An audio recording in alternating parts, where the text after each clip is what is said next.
Colombia is perhaps one of the best scenarios to be an LGBTQ person in the world. We have achieved complete equality in a formal manner.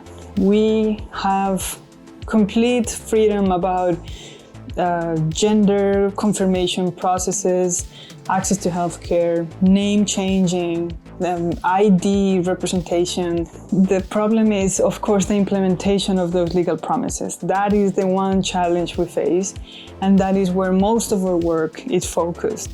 So right now we're focusing on three main issues. One is the implementation of the peace accord. We're representing victims of gender persecution that were targeted because they were LGBTQ persons during the Colombian armed conflict. We're hoping that we will get the first gender persecution decision in the world. That is a crime that has not been successfully litigated before a transitional court before.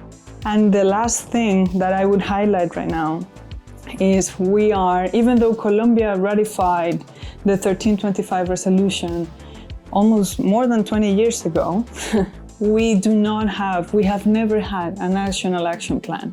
And we're trying to participate in that, gather LGBTQ experiences, and actually create an intersectional approach to the gender peace building agenda.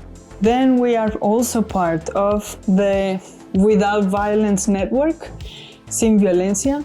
And what we do there is we try to create a regional database on killings, police brutality, and threats committed against LGBTQ people. And what we try to do by gathering that evidence is to also create regional and sometimes even local arguments before authorities in order to, of course, not only keep track of this violence, but also, most importantly, to prevent it. The regional framework is not that good and it can change because it varies a lot from country to country, and even inside the country it can change from one government to the next.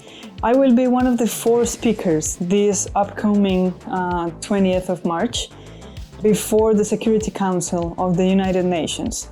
What we will try to say to the Security Council is that they should take a decision or make a decision about how justice in general can have a gendered lens and how it impacts differently LGBTQ persons. Because sometimes when you say gender, people believe it means cisgender women only. And even though, of course, it includes women, cisgender straight women, gender is also a category for analysis. We need to understand and we need to strengthen feminist and LGBTQ alliances because we are part of the same movement. We're part of the movement that is trying to resist patriarchal mandates. One of us takes care of some of the mandates that, for example, keep us from having an abortion, keep us from having a choice about our bodies. And the other side is trying to resist to the intended or unintended consequences of the obligation of being cisgender, the obligation of being heterosexual.